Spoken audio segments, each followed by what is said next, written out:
Solamente una palabra, solamente una oración. Cuando llega tu presencia, oh Señor, no me importa en qué lugar de la mesa te hagas sentar, o el color de mi corona, si la llego a ganar. Solamente una palabra, si es que aún me queda voz, y si logro articularla en tu presencia. No te quiero hacer preguntas, solo una petición. Y si puede ser a solas, mucho mejor. Solo déjame mirarte cara a cara y perderme como un niño en tu mirada, y que pase mucho tiempo y que nadie diga nada, porque estoy viendo al Maestro cara a cara. Se ahoga en mi recuerdo, en tu mirada. Quiero amarte en el silencio y sin palabras, y que pase mucho tiempo y que nadie diga nada. Solo déjame mirarte cara a cara.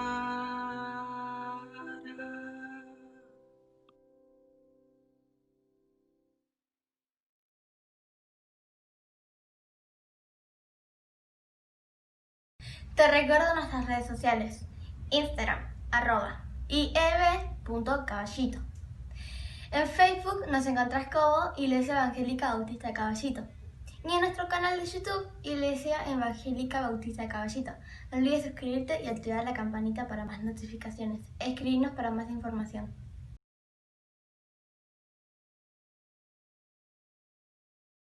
Queremos decirles que en la segunda semana de noviembre, los días sábado 14 y domingo 15 de noviembre, nuestra iglesia va a tener la 20 conferencia misionera. Estamos organizando el programa con 2 invitados. Alguien muy querido nos va a estar trayendo la palabra desde Europa, desde España y desde el norte de África más concretamente, y también vamos a estar recibiendo a otra obrera europea trabajando en nuestro país, en Salta, hace muchos años, trayéndonos también sus experiencias, su palabra y la palabra de Dios para nosotros. Reserven esta fecha, ustedes van a ir siendo contactados. Hay el culto del domingo 15 y otra presentación que estarán en YouTube, pero también habrá una presentación en Zoom. Para eso necesitamos que se anoten y ya vamos a ir dándoles las indicaciones en esta misma semana a medida que los días vayan avanzando.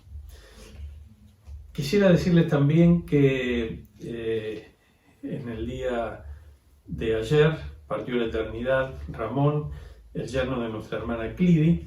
Él vivía junto con su esposa en el Chaco y estuvo internado varios días con una situación de enfermedad severa. Finalmente ayer partió a la eternidad. Mandamos desde aquí nuestros cariños para Clidi y toda la familia. Estamos orando por ellos para que el Señor los fortalezca y los sostenga en este tiempo.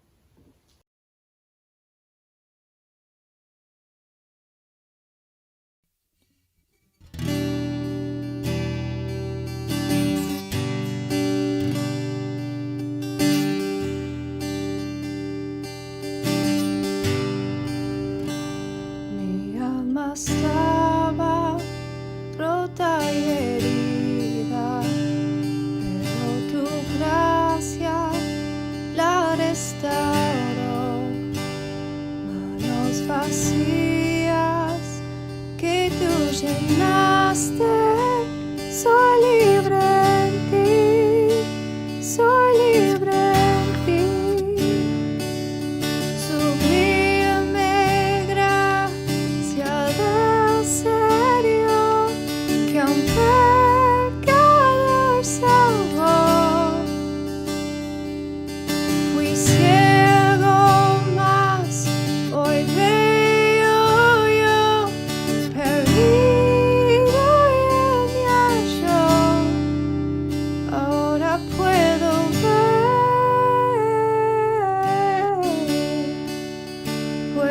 ver sus ojos de amor. Quebrantado fue para darnos su salvación.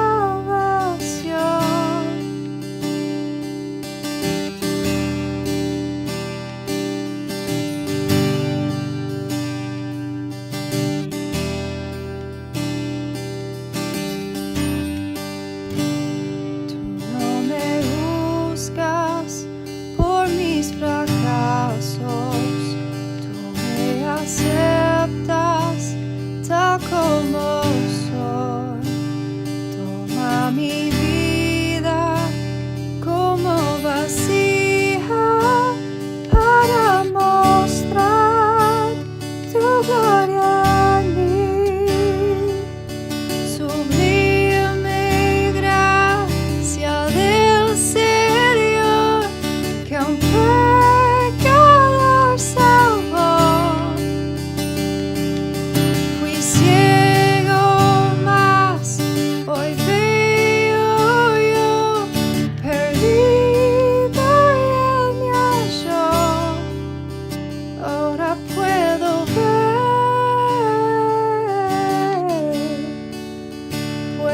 ver sus ojos de amor. Quebrantado fue para darnos su salvación. Sublime gracia del Señor, que a un pecador salvó. Fui ciego, mas hoy veo yo, perdido y él me halló. Ahora puedo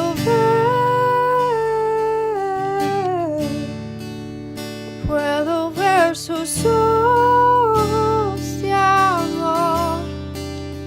Quebrantado fue para darnos su salvación.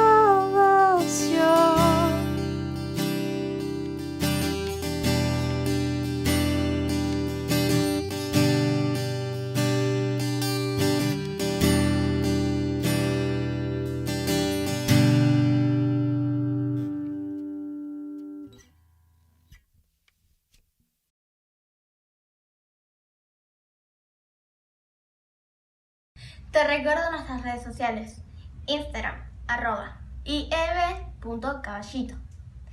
En Facebook nos encontrás como Iglesia Evangélica Bautista Caballito. ni en nuestro canal de YouTube Iglesia Evangélica Bautista de Caballito. No olvides suscribirte y activar la campanita para más notificaciones. Escribirnos para más información.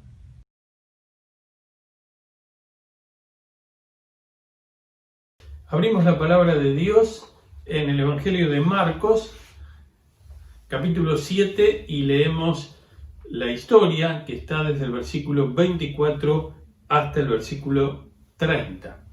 Marcos capítulo 7, 24 al 30 dice: levantándose de allí Jesús se fue a la región de Tiro y de Sidón, y entrando en una casa no quiso que nadie lo supiese, pero no pudo esconderse. Porque una mujer cuya hija tenía un espíritu inmundo, luego que oyó de él, vino y se postró a sus pies. La mujer era griega y sirofenicia de nación, y le rogaba que echase fuera de su hija al demonio. Pero Jesús le dijo: deja primero que se sacien los hijos, porque no está bien tomar el pan de los hijos y echarlo a los perrillos. Respondió ella y le dijo: sí, Señor, pero aún los perrillos debajo de la mesa comen de las migajas de los hijos. Entonces le dijo: por esta palabra, ve, el demonio ha salido de tu hija. Y cuando llegó a su casa, halló que el demonio había salido y a la hija acostada en la cama. Nosotros quisiéramos hablar en esta mañana acerca del poder de Jesucristo.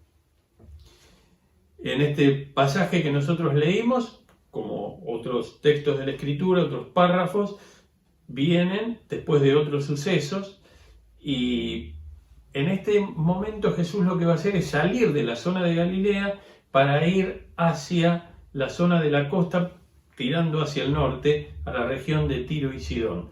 Tiro, que era un puerto marítimo, estaba a 45 kilómetros aproximadamente de la zona de Galilea, del lugar de la ciudad de Capernaum. Pero queremos entrar en materia directamente y pensar en el poder de Jesucristo en esta mañana, el poder de Jesús. En primer lugar, queremos pensar, mirando el texto, en el poder de Jesús sobre las fortalezas. La ciudad de Tiro y la ciudad de Sidón eran ciudades muy antiguas.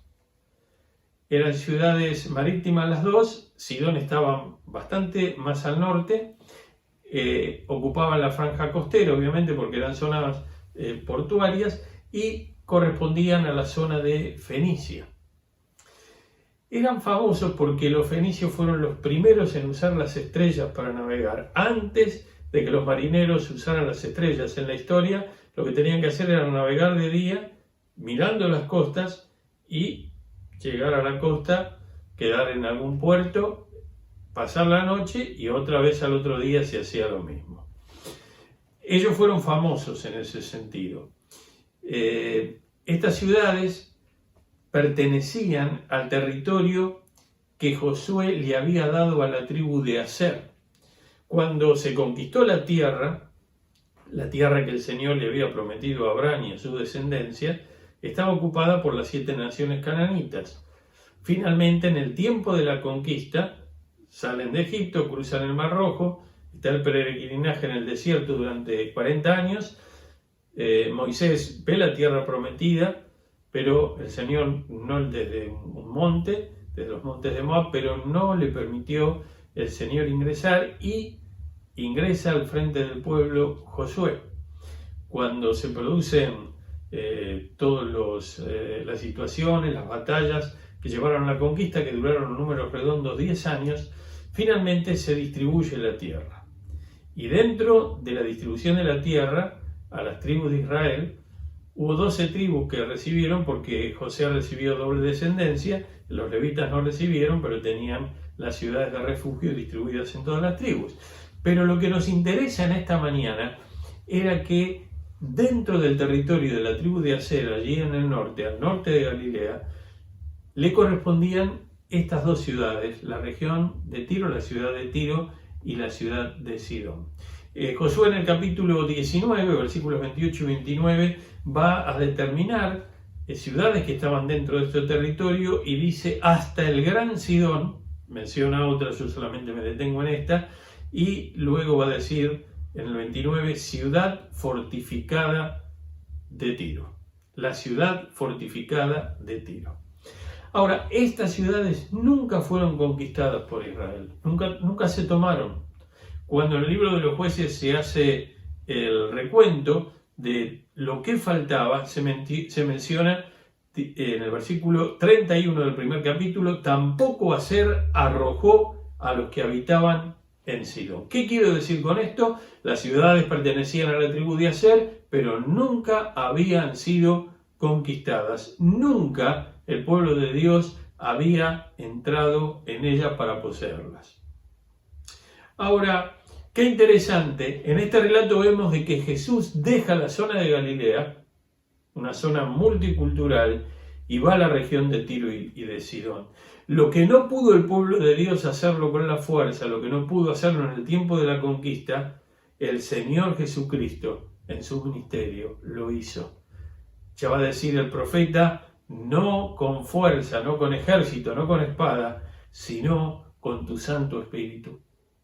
Y así el Señor está entrando. Él entra a las vidas que están cerradas. Él entra a las vidas que están como si estuvieran dentro de una fortaleza. Él entra a los lugares cerrados, a los lugares fortalecidos. La palabra de Dios nos dice en Mateo 24:14 que cuando llegue finalmente el tiempo del fin, llegará porque este evangelio del reino será predicado para testimonio a todas las naciones y entonces vendrá el fin. No hay territorio de la tierra, no hay pueblo de la tierra, no hay etnia de la tierra que pueda impedir el ingreso del evangelio y el ingreso de Jesucristo. El poder de Jesús está sobre las fortalezas. Nada puede impedir que Él llegue. Él no lo va a hacer a la fuerza con tu vida ni con la mía, no lo hizo. Yo lo acepté porque lo necesitaba Jesús. Y Él me perdonó los pecados. Y Él me limpió y me dio la seguridad de la vida eterna. Este subtítulo del primer punto se aplica justamente a la fortaleza, porque Tiro era una ciudad fortalecida. Pero no termina ahí el primer punto. Cuando uno va a la profecía de Ezequiel en el capítulo 28, comenzando desde el versículo 1, se habla del rey de Tiro. Y se dice que este rey, el rey de Tiro en aquella época, quiso ser Dios. Tenía soberbia en su corazón. ¿Por qué se producía esa soberbia? Porque el lugar donde estaba Tiro era un lugar privilegiado. Tenía dos grandes rocas que formaban como una defensa natural en el agua, una especie de isla que estaba enfrente de lo que sería la costa, que en algún tiempo de la historia se unió como si fuera un istmo, y finalmente desde allí ellos tenían una afluencia, entrada y salida de barcos y un comercio marítimo importantísimo. Ese rey se volvió orgulloso, como se menciona en la profecía de Ezequiel, porque la riqueza, porque la prosperidad de su comercio habían hecho, entre otras cosas, que él sea así. El puerto tenía, como dije antes, su fortaleza natural. El comercio, tanto pasado como más adelante en la historia, cuando la gente que habitaba esta ciudad se alegró cuando cayó Jerusalén a manos de los caldeos de Babilonia, de Nabucodonosor, el rey Nabucodonosor. ¿Por qué se alegró? Porque al desaparecer Jerusalén habría más poderío económico, más transacciones comerciales allí en Tiro, porque ya Jerusalén no estaba. Era una cultura materialista y una cultura pecaminosa. La cosmovisión de los habitantes de Tiro, de Fenicia, de esa franja, eran de esta forma. Pero el Evangelio nos va a decir que Jesús entró a la región, fue a la región de Tiro y de Sidón. Eran territorio gentil, no pertenecían, porque no habían sido conquistados, a la tierra de Israel. El Señor fue allí. Como vamos a ver en el texto, Él vino primero a las ovejas perdidas de la casa de Israel. Pero esta es una de las primicias de la obra magnífica y tremenda que el Evangelio iba a hacer, finalmente hizo y está haciendo con todas las etnias de los gentiles, de la gentilidad, es decir, en la cosmovisión judía, el mundo se dividiría en dos partes, los judíos y los demás. Todas las etnias de los gentiles, que son miles, entonces están siendo alcanzadas por el poder de Jesucristo. En la única época que hubo amistad entre Tiro e Israel fue en la época de David y también en la época de Salomón, donde ellos proveían de materiales para la construcción del templo y otras cosas, y a cambio recibieron una parte del uso del territorio y también alimentos. Bien, el Señor Jesucristo fue allí. Qué curioso que justo el párrafo anterior del versículo 24 en Marcos y también el pasaje paralelo de Mateo nos hablan, Marcos 7 del 1 al 23, de la pureza interna. El Señor va a hablar de la pureza interna en este pasaje y aquí se menciona a Jesús entrando a un lugar donde había impureza, donde había pecado, donde había orgullo, donde había sarcasmo, donde había maldad, donde creían que podían manejarse solos. Allí fue el Señor. El Señor puede hacer lo mismo en cualquier lugar.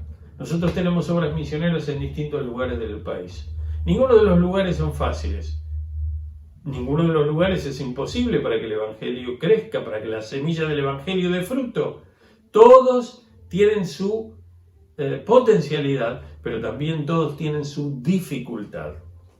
Y nosotros en este pasaje vemos, pero el Señor entra allí, el Señor entró al Bolsón, el Señor entró a Colón, a través del testimonio de su iglesia, el Señor entró en San Bernardo, el Señor entró en La Boca. Por un tiempo estuvimos haciendo trabajo en otros lugares. El Señor entró en el norte de África y allí su iglesia está trabajando. Y así esperamos que el Señor lo haga en otros lugares. Anímate, iglesia, porque el poder de Jesús es sobre las fortalezas. Apropiate de esta palabra, querido hermano. Apropiate, iglesia, de esta palabra, porque no hay nada que pueda contrarrestar el poder del Señor. En segundo lugar, este pasaje nos habla acerca del poder de Jesús que se aplica y se verifica en todos los pueblos. El texto nos dice de que una mujer sirofenicia, Mateo va a decir una mujer cananita porque fue escrito para los judíos y usa la manera en que en el Antiguo Testamento se describía esa zona, que era la zona de Canaán, que estaba habitada por los cananitas. Aquí dice una mujer sirofenicia griega, es decir, que no era judía. ¿Qué pasaba con esta mujer? Esto es una historia. Esto que está relatado en la Biblia puede asemejarse a lo que vos estás pasando. Esta mujer tenía una hija, como muchos de los que me están escuchando, y esa hija no le estaba pasando bien. Esa hija estaba endemoniada. Pueden pensar ustedes en la situación de esa familia. No nos dice más nada el texto. No nos dice dónde estaba su esposo, no nos dice si había más hijos, pero presumiblemente había un papá, presumiblemente habría más integrantes de esa familia. Pero lo cierto es que esta mujer fue a ver a Jesús con la carga de su corazón, que era una hija que tenía, que estaba endemoniada y no le estaba pasando bien. Así que el relato nos dice de que esta mujer vino a Jesús. Jesús había llegado con la finalidad de descansar. Entró a una casa, pero dice que pensando que no lo iban, que nadie iba a saber que él llegaba allí, pero finalmente dice, no quiso que nadie lo supiese, el versículo 24, pero no pudo esconderse, porque cuando el Señor está presente a través de su iglesia, a través de tu vida, a través de la mía, en este mundo, somos como luminares en este mundo. El libro del Éxodo dice, los hijos de Dios tenían luz en las habitaciones. La gente nos necesita. No que no tengamos que descansar, no que no tengamos que ser prolijos con nuestra vida y con nuestros horarios y con el tiempo de nuestro descanso, pero la gente necesita de nosotros. Podemos ir de vacaciones, podemos ir, pero ya vamos a tener tiempo de descansar mientras tengamos fuerzas y el Señor sostenga nuestra salud. trabajemos para el Señor con todo el ahínco, con toda la fuerza, con todo el denuedo y con toda la lealtad. La hija endemoniada vino a Jesús y esta mujer demostró su humildad y su fe. ¿Ves puntos de contacto en esta historia con tu vida? ¿Estás necesitada de Jesús? ¿Estás necesitado de Jesús? ¿Estás en condiciones de humildad para venir y arrodillarte delante de Él? ¿Cómo está tu fe? ¿Crees que Él es el Hijo de Dios? ¿Crees que Él tiene poder para salvarte? ¿Crees que Él tiene el poder para limpiarte, para perdonarte, para transformarte, para ayudarte, para sanarte, para conducirte, para sostenerte? ¿Lo crees con todo tu corazón? Y entonces se produce un diálogo acá. Y nosotros tenemos una contra. Si estuviéramos en una cultura oral y se relatara el pasaje, en vez de tenerlo escrito, lo tuviéramos, vamos a decir, grabado, como sucedió, hubiéramos escuchado las modulaciones de la voz. ¿Por qué?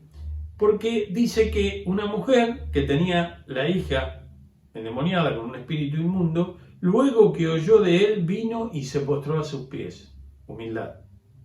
La mujer era griega y sirofenicia de nación y le rogaba que echara fuera de su hija al demonio.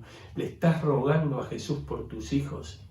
¿Qué le estás pidiendo a Jesús por tus hijos? ¿Le estás rogando por tu esposa? ¿Le estás rogando por tu esposo? ¿Le estás rogando por tus padres? ¿Le estás rogando por tus seres queridos? ¿Por tus nietos? ¿Por tus abuelos? ¿Le estás rogando?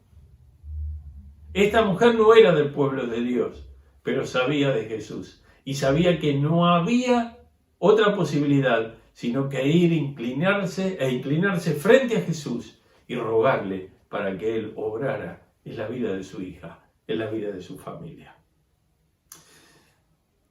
¿Pero qué le dijo Jesús? Por eso hablaba yo de las modulaciones y de la voz. Porque imagínense si yo leyera el versículo y digo, no, Jesús lo dijo así: deja primero que los hijos se sacien, porque no está bien, con el ceño fruncido y enojado. Pero Jesús no lo dijo así. ¿Por qué sabemos que no lo dijo así? Porque hay un indicio acá, que la Reina Valera lo traduce bien. Hay otras versiones que no lo traducen bien. Dice así: deja primero que se sacien los hijos, porque no está bien tomar el pan de los hijos y echarlo, no dice a los perros, es a los perrillos. Y echarlo a los perrillos. El término griego que se usa aquí es de esos perros chiquitos, falderos, que eran perros de familia. Ahora, el perro no era considerado en la cultura judía, la cultura israelí, como el perro es hoy considerado en medio nuestro. El amigo del hombre, el animal tal vez el más fiel de todos los animales, no era así. Justamente se utilizaba a veces para denostar a los gentiles. Los judíos veían a los gentiles con un pecado, el pecado del etnocentrismo, es decir, que su etnia era superior a la otra.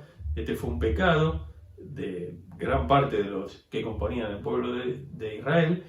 Y entonces, al tener esa, vamos a decir, visión o como visión equivocada, los llamaban a ellos perros. A veces a las mujerzuelas en aquella época también se le llamaban perros, en este caso perras. Y se decía en forma despectiva, es decir, no guardaba ningún honor eso, sino que deshonraba a la persona a la cual se la calificaba de esa forma. Pero Jesús acá usa la palabra perrillos. Y hay que pensar que cuando la mujer se arrodilló a los pies de Jesús, estaba mirando a Jesús y Jesús mirando a la mujer. No solamente hablamos con las palabras que salen de nuestra boca, sino que hablamos con el tono de la voz, con nuestra mirada, con nuestra actitud. Lo que se conoce como el mensaje complementario. El mensaje no solamente sale por la boca, como si yo le dijera: tengan esperanza que el Señor está con nosotros, pero en vez de decírselo así les digo: tengan esperanza que el Señor está con nosotros. Y ustedes dicen, evidentemente es la misma frase, dije las mismas palabras, pero la actitud es totalmente contraria. La actitud del Señor era una actitud de simpatía.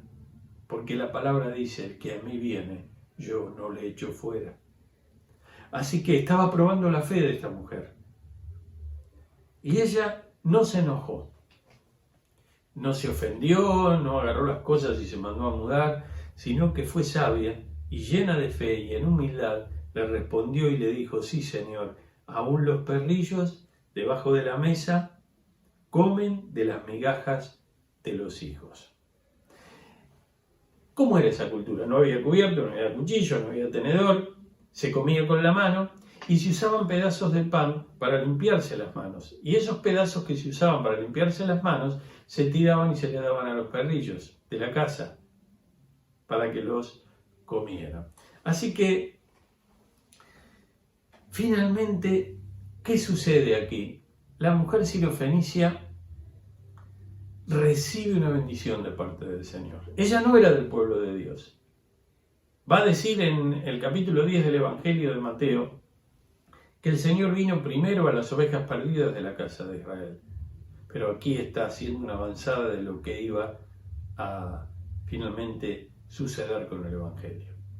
Esto sacando el momento cuando Jesús era un bebito y fue llevado a Egipto con sus padres, luego que él comienza su ministerio público, nunca salió de la tierra prometida, excepto a las regiones de Tiro y de Sidón. Es decir, nunca salió de la Palestina, de la zona, del país de los judíos, eso es lo que quiero decir. Olviden el término tierra prometida. Nunca salió del país de los judíos, excepto cuando fue ahora a Tiro y a Sidón. Los judíos, algunos de ellos, perdieron la bendición y la salvación de Dios porque rechazaron a Jesús. Esta fue una ciudad cargada de orgullo, de pecado, de maldad, pero allí había a alguien, una mujer, que sabía que no había esperanza sino solamente en Jesús. Y esta mujer, que representa a todos los pueblos gentiles, recibe una bendición de Dios, recibe contestación a sus ruegos y a sus clamores. El poder del Señor es sobre todos los pueblos de la tierra. El Señor no hace acepción de personas. Yo me acuerdo que cantábamos una canción en un coro juvenil hace muchos años que dirigía un gran hombre de Dios que se llamaba John McCuckin, que decía, me ama Jesús, te ama Jesús, a todos ama Jesús, al blanco sí, al negro sí, a todos ama Jesús. El poder del Señor es con todos los pueblos, es con todas las personas. Él quiere salvarte, Él tiene poder. ¿Por qué nos suceden a veces cosas en nuestras vidas? Porque no le pedimos al Señor. Esto no quiere decir que todo lo que vos le pidas al Señor, el Señor te lo va a dar. El Señor te va a dar lo que Él tiene conforme a su voluntad. ¿Pero cómo saberlo? Bueno, algunas cosas sabemos si son la voluntad de Dios o no. No voy a orar para que el Señor me ayude a robar un banco, porque evidentemente eso no es la voluntad de Dios. Pero cuando hablamos de cosas y hablamos de creyentes sinceros que conocen la palabra, que se someten a la autoridad de la palabra de Dios, la misma palabra dice que todo lo que pidiereis al Padre en mi nombre, y va a agregar en otro texto conforme a su voluntad, Él se los va a dar. Él se los va a dar. ¿Cómo estás? ¿Cómo estás tú? ¿Cómo estoy yo? ¿Cómo estamos en nuestra necesidad del obrar sobrenatural de Dios? ¿Cómo está la obra de Dios? ¿Cómo está la extensión del reino de Dios en todo el mundo? ¿Cómo está? Oremos y clamemos. Nosotros, que somos gentiles, yo no soy de etnia judía, soy de una de las tantas etnias de la gentilidad. Gracias porque el Evangelio vino para cada uno de los seres humanos de este mundo, para que tengamos la oportunidad de recibir a Jesucristo y recibir el perdón de nuestros pecados y la seguridad de la vida eterna. El Evangelio no vino solo para los judíos. Los judíos tenían esa bendita misión de llevar el Evangelio a los confines de la tierra y tuvieron el honor y la gloria de que un descendiente de Abraham, un descendiente de David, nada más ni nada menos que el Señor Jesucristo, iba a ser el Mesías, es el Mesías, el Salvador del mundo, el Salvador de tu vida y el Salvador de mi vida. El poder de Jesús. Nosotros vimos en primer lugar el poder de Jesucristo sobre las fortalezas y el poder de Jesucristo sobre todos los pueblos. Pero ahora vamos a terminar viendo el poder de Jesús sobre los demonios. El texto que leímos, yo dejé para el final 2 versículos, pero el versículo 29 dice: entonces le dijo, por esta palabra ve, el demonio ha salido de tu hija. ¿Qué es lo primero que uno nota aquí? Jesús no se movió del lugar donde estaba. Dio su palabra, la hija estaba en otra casa, estaba a distancia, y con la palabra de Jesús se produjo el milagro, porque dice el versículo 30, y cuando llegó ella a su casa, es decir, la mamá, la madre, halló que el demonio había salido y a la hija acostada en la cama. El demonio se había ido. ¿Por qué? Porque el Señor había dado la palabra. Por esta palabra, por tu fe, por lo que has dicho, por tu clamor, el demonio ha salido de tu hija. Esto está en un tiempo perfecto en el castellano, ha salido. Quiere decir que es una acción en el tiempo pasado cuyos efectos perduran. No es que el demonio salió y podía volver en cualquier momento. No, cuando el Señor hace una obra, cuando Él da su palabra, la tempestad se calma y no vuelve, los vientos se detienen y los demonios salen y no vuelven, porque Él impone su autoridad incomparable. El poder de Jesús, de Jesucristo sobre los demonios. Hay lo que se llama aquí, hay un encuentro de poder. Esta madre se encuentra con el poder de Jesucristo. Y el poder de Jesucristo, cuando alguien se encuentra con el poder de Jesucristo, el poder del Señor es un poder liberador. Es un poder que nos libera, que nos liberta. Jesús es más poderoso que los espíritus, los poderes o los falsos dioses adorados o temidos por los miembros de un pueblo, de un país, de una etnia, de una familia, de un clan. Yo quisiera terminar leyéndoles una historia, algo que sucedió, algo que es verídico. Estaremos cerrando así el mensaje de esta mañana sobre el poder de Jesucristo. Y dice así la historia.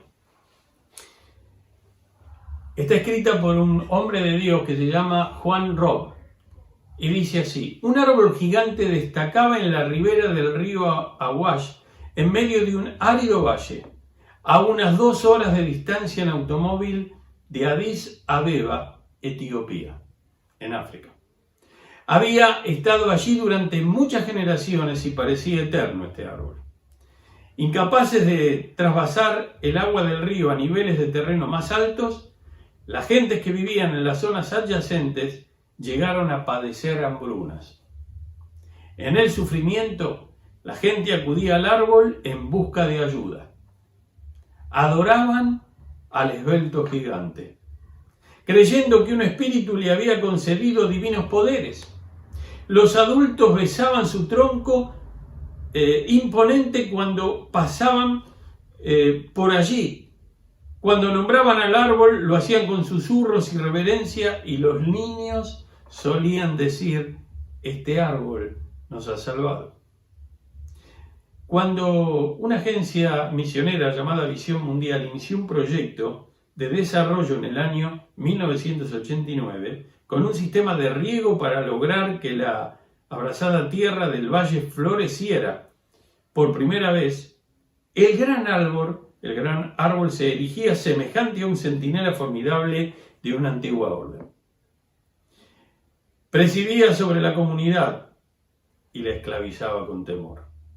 La gente estaba convencida de que los espíritus se aplacaban mediante el sacrificio de animales y la observación de tabúes.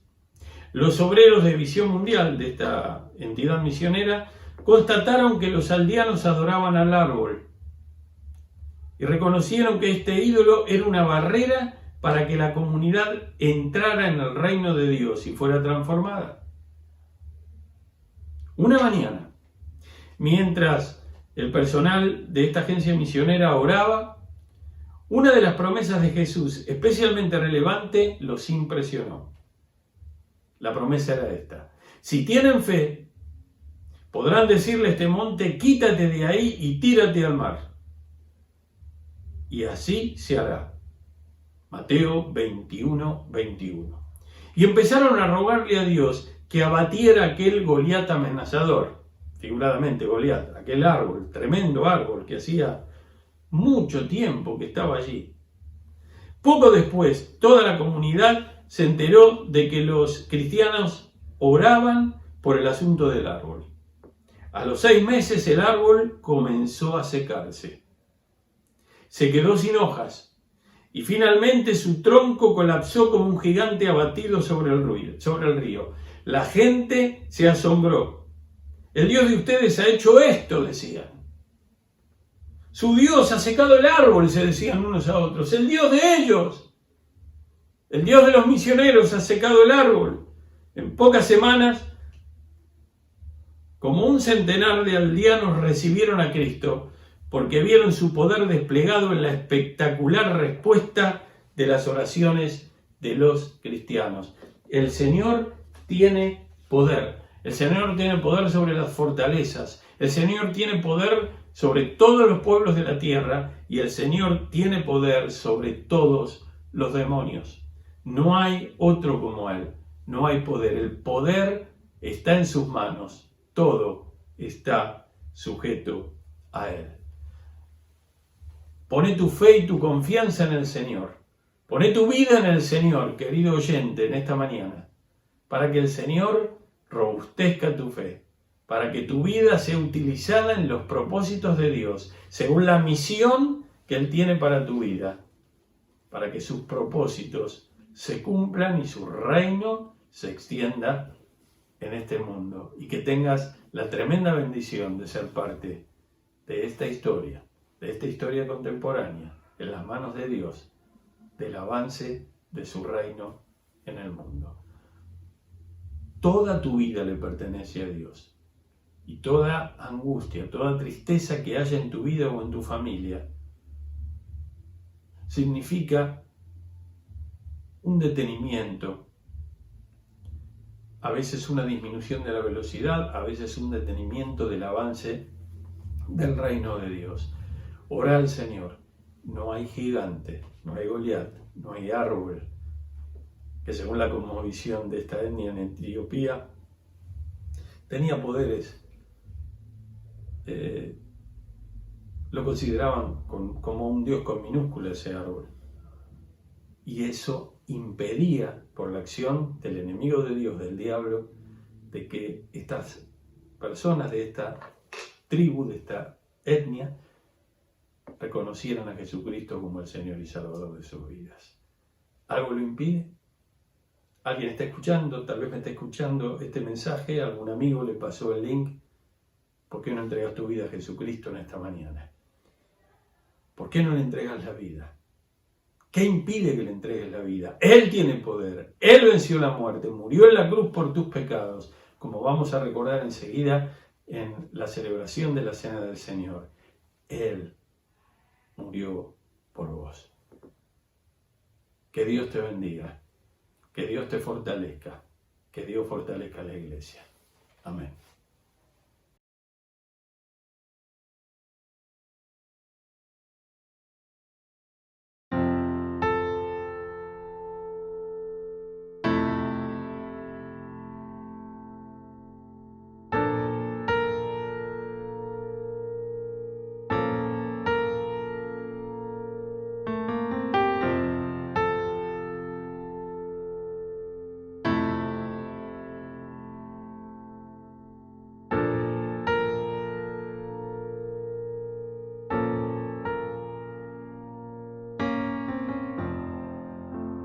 Preciosa sangre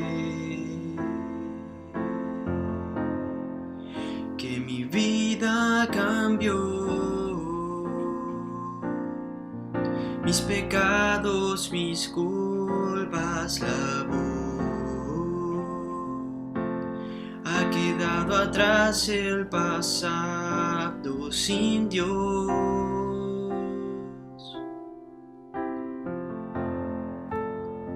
Fue en esa cruz donde la historia cambió, donde mi vida encontró otro sentido, donde yo encontré la razón de vivir.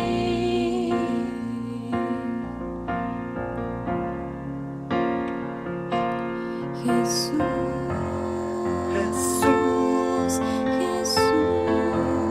Jesús, mi corazón te canta, mi corazón te canta. Jesús,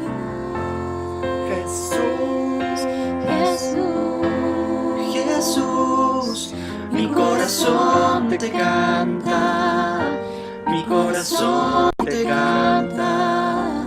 Jesús.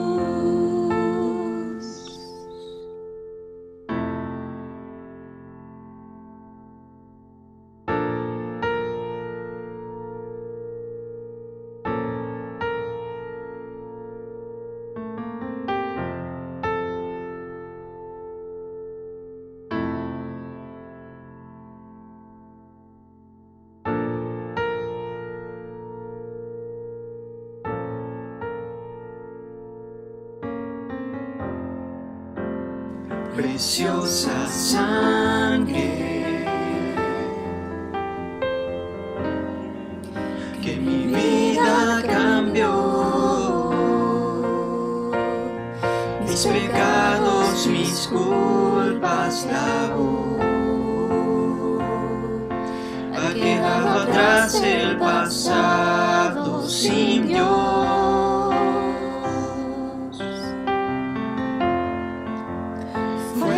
Esa cruz donde la historia cambió, donde mi vida encontró otro sentido, donde yo encontré la razón de vivir.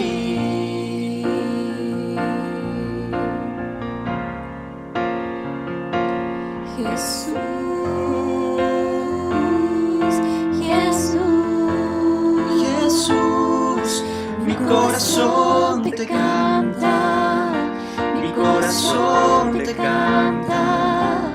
Jesús,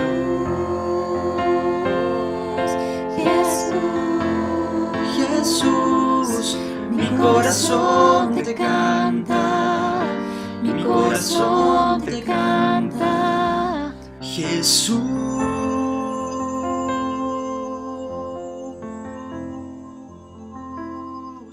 Mi corazón te canta, mi corazón te canta, Jesús.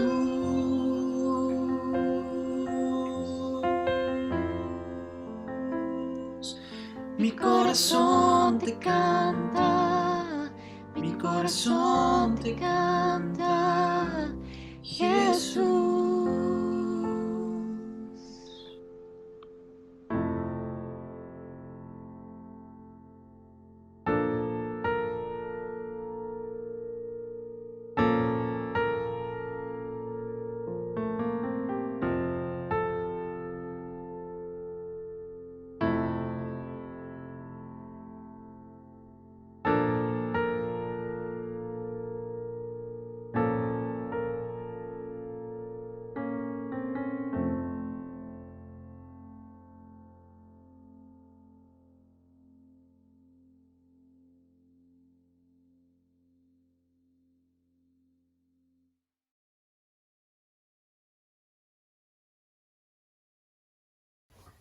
Vamos a celebrar juntos en esta mañana la Cena del Señor. Dice la Escritura en 1 Corintios, capítulo 11, versículos 23 en adelante: Yo recibí del Señor lo que también os he enseñado, que el Señor Jesús, la noche que fue entregado, tomó pan. Y habiendo dado gracias, lo partió y dijo: tomad, comed, esto es mi cuerpo que por ustedes es partido. Hagan esto en memoria de mí. Vamos a dar gracias por el pan. Están preparados en sus casas, tienen allí su pan, su vino. Estamos listos entonces para participar y damos gracias al Señor por este pan, símbolo del cuerpo roto de Jesucristo en la cruz del Calvario. Qué bueno, qué día bendecido, qué linda oportunidad de adorar al Señor y de recordar lo que Él hizo por nosotros en la cruz. Padre, gracias por este pan que es símbolo de tu cuerpo roto en la cruz del Calvario. Gracias porque representa el sacrificio que hiciste por nosotros, muriendo voluntariamente por nuestros pecados, poniendo tu vida, Señor, a favor nuestro, derramando allí tu sangre, sufriendo, Señor, el dolor que significó la muerte en la cruz, no solamente la cuestión física de los clavos, de la corona de espinas, de la lanza en el costado, de esa agonía de estar en la cruz casi 6 horas, sino también el dolor que te produjo llevar el peso, cargar el pecado de todo el mundo. Recordamos las palabras de la Escritura: he aquí el Cordero de Dios que quita el pecado del mundo. Gracias porque lo hiciste en mi lugar, Señor. Gracias porque este pan me recuerda lo que hiciste por mí. Señor, ¿cómo agradecerte? ¿Cómo darte las gracias por una salvación tan grande? Recibe nuestra adoración en esta mañana. En el nombre de Jesús. Amén. Tomamos un trocito de pan.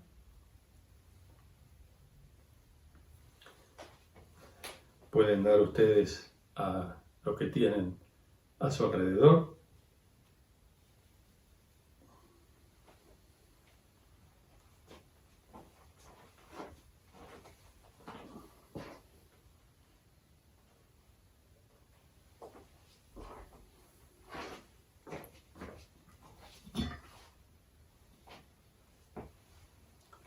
Participamos juntos en el nombre de Jesús. Amén.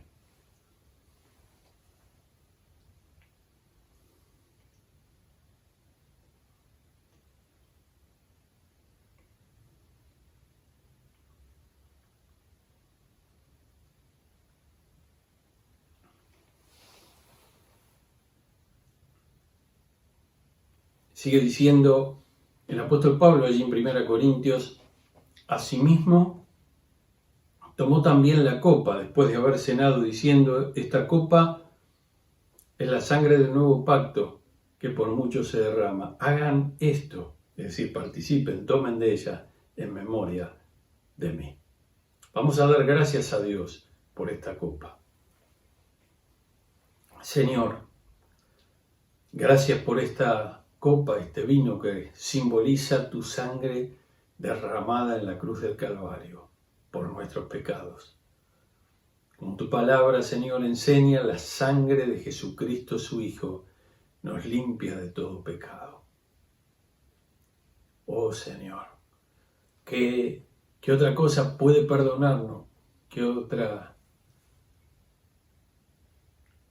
posibilidad puede quitar la culpa de nosotros? Como decía la antigua canción, ¿qué me puede dar perdón? Solo de Jesús la sangre. ¿Quién puede hacer que mi vida sea transformada y que tenga un corazón nuevo? Solo de Jesús la sangre. Oh Señor, gracias por esta copa. Gracias por lo que has hecho en nuestra vida. Gracias porque nos has salvado y nos preparaste para la eternidad. Nos sigues preparando. Pero estamos seguros, los que hemos confiado en ti, que si nos toca partir en este instante, vamos a estar contigo, no por nosotros, no por nuestras obras ni por nuestros méritos, sino por tu sangre preciosa derramada en la cruz, sino por tu favor inmerecido, por tu gracia admirable. sobre nuestra vida. Te adoramos en esta mañana. En el nombre de Jesús. Amén. Participamos juntos, hermanos, en el nombre del Señor. Amén.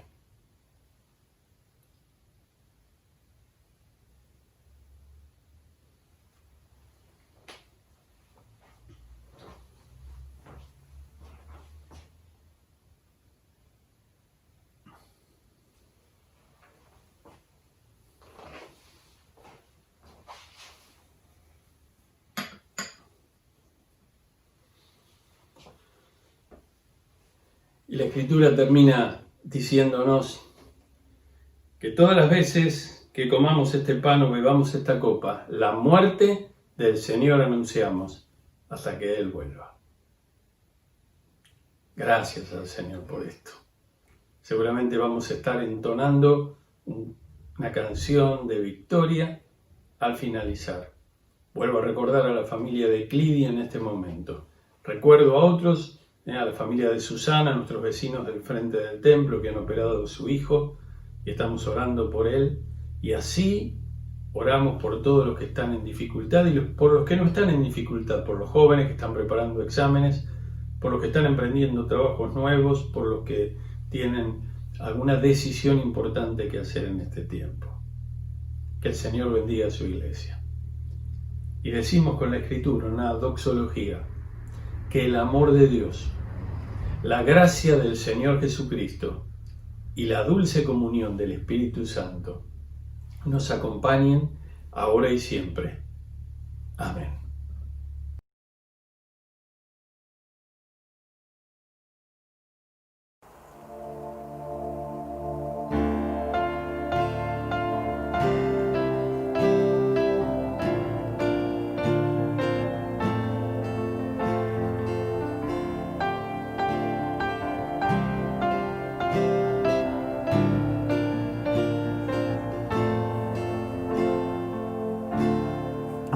Antes de hablar, tu voz podía oír. Has sido tan bueno para mí. Antes de respirar, soplaste tu aliento en mí. Has sido tan bueno para mí.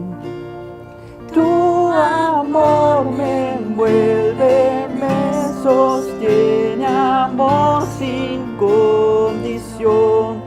Me persigue y deja las 99 y va por mí. No puedo ganarlo merecerlo, tu amor se entregó por mí. Tu amor me envuelve, me sostiene, amor sin condición.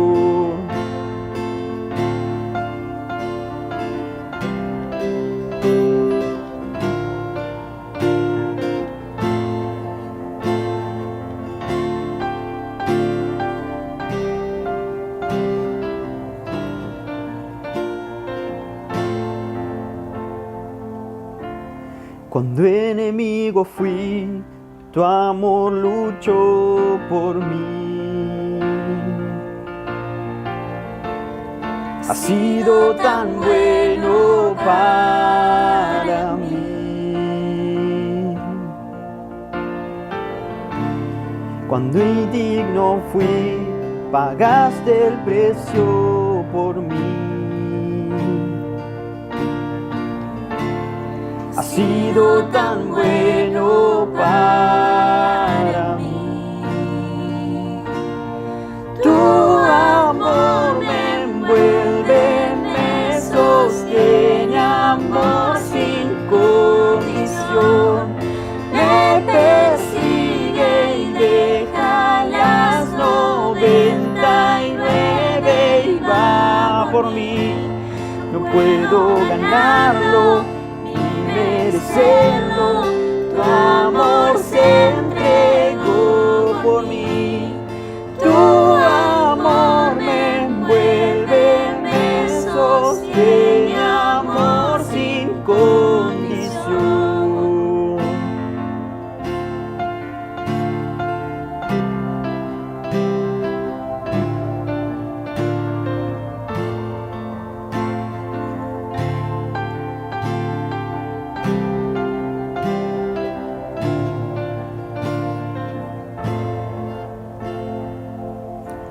No hay sombra que no alumbres, monte que no escales para encontrarme a mí.